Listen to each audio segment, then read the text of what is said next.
We've a significant journey to go yet in relation to tourism tax, in my view. Ireland is back in a growth phase in tourism just this year, and it is marginal.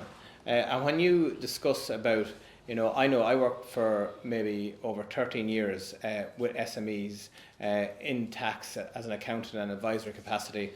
And one thing I always know, you never tax a sector that's in decline. You have to ensure that's firmly growing before you tax it. I haven't just seen that full evidence yet that it's firmly growing.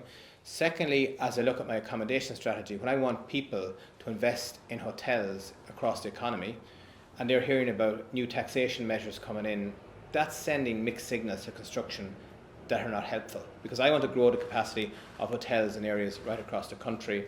And also I'm concerned about our value proposition, particularly in the States. And North America is a key market for Ireland for tourism. It is really a driver of so much of the revenue growth right across our island, north and south.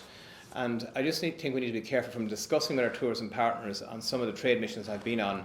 The tourism tax wasn't discussed a day here, but it was very front and centre in their response to me over in the US. Why are you making Ireland more expensive again? Wow. And I just think we need to be careful that, in tourism numbers at the moment,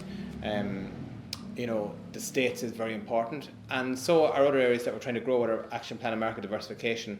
But we need to watch our value proposition, and that has to be key.